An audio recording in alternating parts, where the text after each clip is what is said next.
जय Hind and happy Navratra. उम्मीद करते हैं कि माँ दुर्गा की कृपा सभी पे बनी रहे।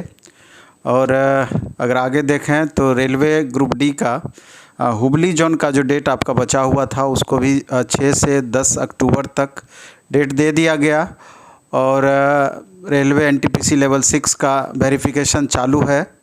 और इसके अलावा अगर आप देखेंगे तो अन्य लेवल का रिजल्ट का जिसका इंतज़ार कर रहे थे उसके संदर्भ में एक र्यूडली थ्रेट रेलवे के द्वारा दिया गया है कि आप लोग परेशान ना हो, रेलवे अपना काम कर रही है और अपने हिसाब से रेलवे चल रही है और जितने जल्दी हमसे संभव है उस पर हम काम कर रहे हैं और उसी हिसाब से हम रिजल्ट भी आगे देंगे। इसके लिए बहुत आप लोगों को परेशान नहीं होना है, इंतज़ार करना है।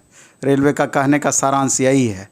तो मेरा ये अपना मानना है कि ठीक है, प्रोसेस बहुत सारा होता है, रेलवे उसको फॉलो कर रही है, लेकिन इस तरीके से थ्रेट बहुत थोड़ा हास्यास्पद भी लगती है कि आप इस तरीके से थ्रेट दे करके बात करते हैं।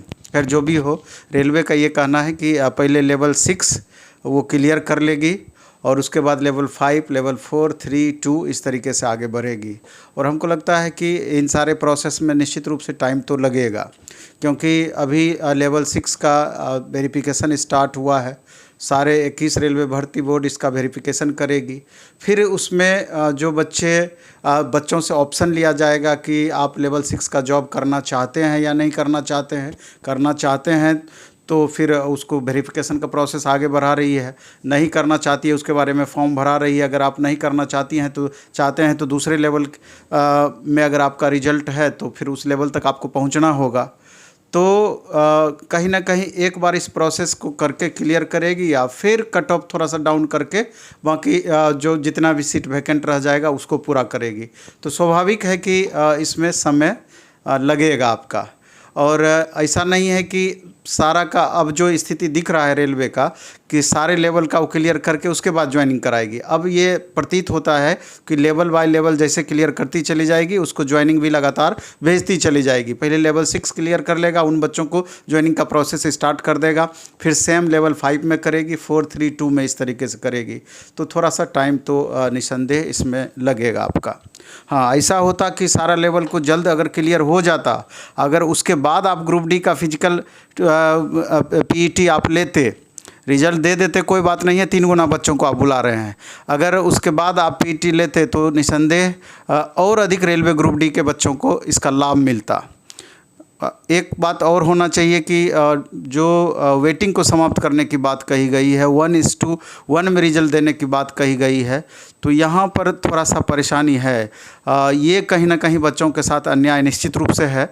रेलवे ग्रुप डी का जनरली देखा गया है कि लगभग 20-30% बच्चे या इससे भी ज़्यादा बाद में जा कर के सीट को वैकेंट करते हैं, ज्वाइनिंग करने के बाद छोड़ देते हैं। बहुत को अभी तो चूँकि वैकेंसी का इतना ज़्यादा अभाव है कि अच्छे बच्चे भी जिनका तैयारी परफॉर्मेंस बहुत अच्छा भी है, जिसका दूसरे एग्ज़ाम्स में फ़ाइनल हो जाएगी, थोड़ा सा मेहनत करेंगे तो वो बच्चे सब भी यहाँ पर ज्वाइन कर लेते हैं। और बहुत ऐसे भी बच्चे ज्वाइन करते हैं कि जिसको ग्रुप डी का जो वर्क है वो वर्क आगे चल कर के निश्चित रूप से उनसे होगा नहीं और बाद में जाकर के वो बच्चे बहुत सारे खाली करेंगे, छोड़ेंगे।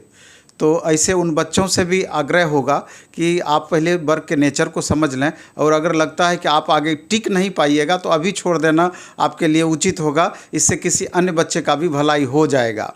और जिन बच्चों का रिजल्ट अभी ग्रुप इसमें एनटीपीसी में वेरिफिकेशन करा रहे हैं तो उनसे भी होगा कि आप ग्रुप डी का अगर एग्ज़ाम दे भी दिए हैं, पहले तो देना नहीं चाहिए था, अगर दे भी दिए हैं तो इसके फिजिकल एफिशिएंसी टेस्ट में आप ना जाएं, जिससे कि दूसरे बच्चों का भला हो पाए।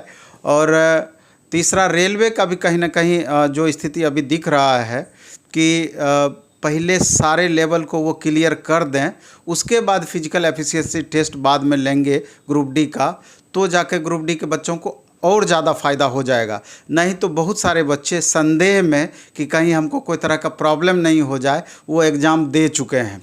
और अगर जो प्रोसेस दिख रहा है कि डिले थोड़ा हो सकता है, खास करके लेवल 3, 2 तक पहुँचते अगर उससे पहले ग्रुप डी अपना प्रोसेस बढ़ा दी तो निसंदेह ग्रुप डी के बच्चों को यहाँ पर लॉस होगा।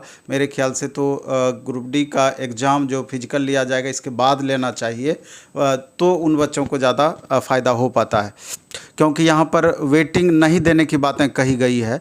तो वेटिंग नहीं देने का मतलब ये है कि एक बार बच्चे को ज्वाइन करा लेगा, उसके बाद जब सीट वैकेंट होगी बाद में चल करके, तो उसका लाभ उसके नीचे के बच्चों को जिनका वेटिंग में रिजल्ट होना चाहिए था, अगर बढ़ा करके देते तो उनको इसका लाभ नहीं मिल पाएगा।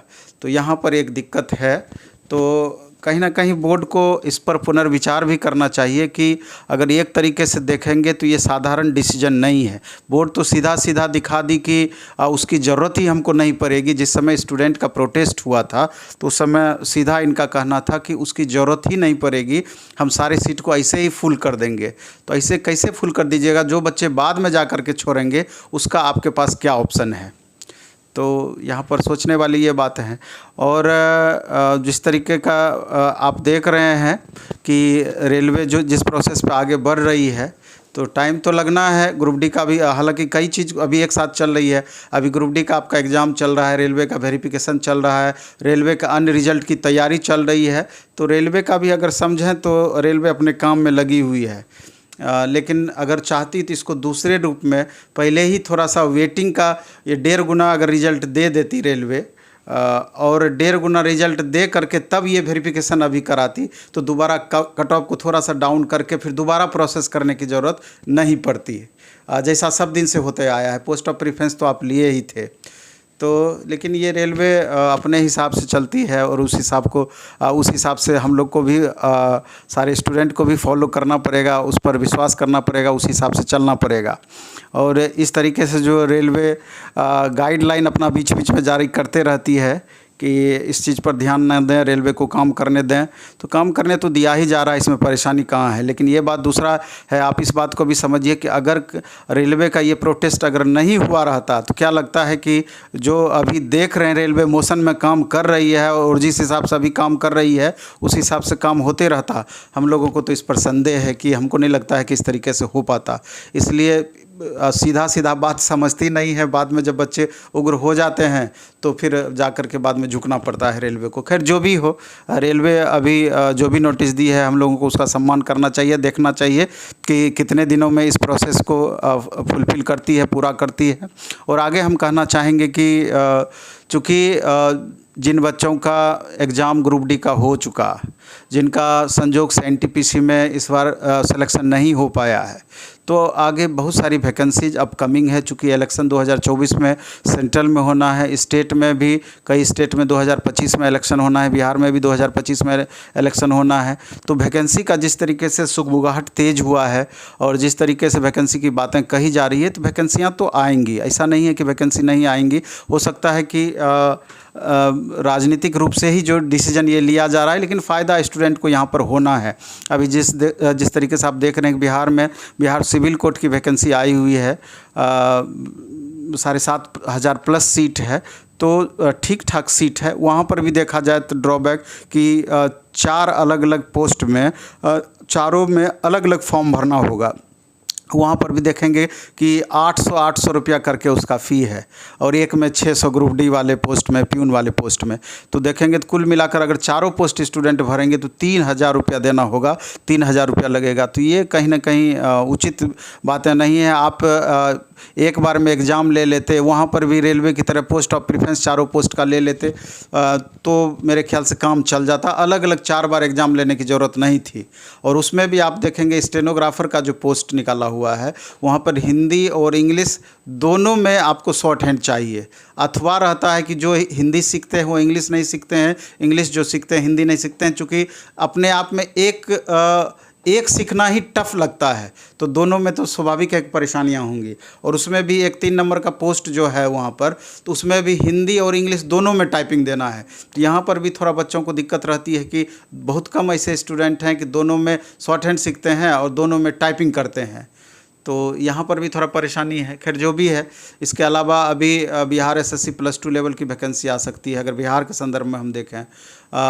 इसके अलावा बिहार दरोगा की वैकेंसी आ सकती है। इसके अलावा बिहार से अन्य बहुत सारी वैकेंसियाँ अपकमिंग है। सेंट्रल में भी देखेंगे तो अभी रेलवे की वैकेंसी, एलपी टेक्नीशियन का वैकेंसी आपको 2023 में कभी भी दे सकता है, फर्स्ट क्वार्टर तक में।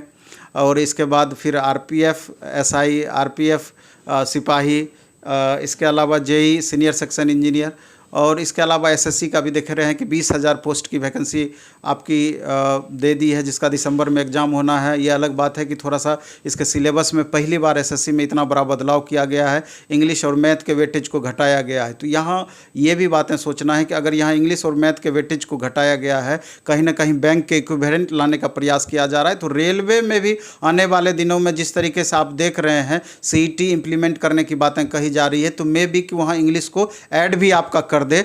तो इसलिए अब इंग्लिश को पूरी तरीके से आप लोगों को इग्नोर भी नहीं करना है। और रेलवे वाले बच्चे अगर थोड़ा सा इंग्लिश पर ध्यान दे देते हैं तो वो एसएससी का भी तैयारी बेहतर तरीके से कर सकते हैं, बैंक का भी एग्ज़ाम दे सकते हैं, अन्य एग्ज़ाम तो दे ही सकते हैं, क्योंकि उनको मैथ वो शुरू से पढ़ते आ रहे हैं खूब अच्छे से। रेलवे वाले बच्चे रीजनिंग खूब अच्छे से पढ़ते आ रहे हैं, जीएस तो पढ़ते ही हैं, सिर्फ इंग्लिश लेकर के ही थोड़ा परेशानी रहती थी। तो इंग्लिश का वेटेज घटाने के वजह से अगर थोड़ा सा आप इंग्लिश पर अगर ध्यान दे देते हैं तो कहीं ना कहीं एक संभावनाएं आपकी और भी बढ़ जाएगी, और उस पर शुरू से आपको मेहनत करना चाहिए। और अभी इसी को ध्यान में रख करके प्लेटफॉर्म में भी आप देखेंगे, द प्लेटफॉर्म ऐप को डाउनलोड करके ऑनलाइन जो बच्चे टेस्ट देते हैं, बिहार सिविल कोड का जस्ट डीपी के बाद टेस्ट स्टार्ट होने वाला है। बिहार एसएससी का सप्ताह में 3 टेस्ट चल रहा है। इसके अलावा बिहार दरोगा का टेस्ट स्टार्ट हो जाएगा, एसएससी सीजीएल का टेस्ट आपका आने वाला है, और सब में अब जा करके हम पीडीएफ सॉल्यूशन भी ऐड कर रहे हैं और वीडियो सॉल्यूशन भी प्लेटफॉर्म एजुकेशन सेंटर के यूट्यूब चैनल पर। तो अपने हिसाब से जितना हमसे बन पड़ता है और इम्प्रूव करने का प्रयास करते हैं। लेकिन आपको चाहिए कि ऐसे बैठना नहीं है। अगर आपके पास आप चाहते हैं कि हमको गवर्नमेंट जॉब निश्चित रूप से प्राप्त हो, तो अभी तक में जो भी असफलताएं हाथ लगी है उससे सीख लेकर के कोशिश करना है कि अब जो अपकमिंग वैकेंसीज है अपने को पूरी तरीके से रिवीजन मोड में रखना है। जो स्टूडेंट का सारा कुछ पढ़ा हुआ है, जो नए बच्चे हैं, खास करके टेक्निकल बच्चे हैं, तो उनको अभी से ट्रेड को अच्छा करना चाहिए, नॉन टेक पोर्शन को अच्छा करना चाहिए। जो बच्चे आईटीआई किए हैं, डिप्लोमा किए हैं, बीटेक किए हैं, कि किसी भी सूरत में इस बार ड्राइवर का नौकरी, टेक्नीशियन का हमारे हाथ से ना निकले, उस पर ध्यान देना चाहिए। तो इस वीडियो में हम इतना ही रखेंगे और कोशिश करेंगे दूसरा वीडियो अलग अलग, अभी एक ग्रुप डी का कट ऑफ से संबंधित, चूँकि लगातार देखते हैं स्टूडेंट का कमेंट आता है, तो अपने हिसाब से एक मूल्यांकन करके नेक्स्ट डे इसका वीडियो दे सकते हैं। और तैयारी से रिलेटेड जो अभी टेस्ट चल रहा है, जैसे बिहार एसएससी है, 1000+ बच्चे ऑफलाइन में आ रहे हैं, ऑनलाइन में 3000+ लगभग बच्चे रहते हैं। तो इनका जो टॉपर स्टूडेंट होते हैं तो उनका भी हम एक इंटरव्यू सोचते हैं कि आप लोगों से भी रूबरू कराते रहें, जिससे कि आपको एक आइडिया डेवलप हो पाए कि ये स्टूडेंट किस तरीके से तैयारी किया है। तो इस वीडियो में हम इतना ही रखेंगे। धन्यवाद, बेस्ट ऑफ लक, खूब अच्छे से पढ़ाई कीजिए, खूब मन से पढ़ाई कीजिए। धन्यवाद।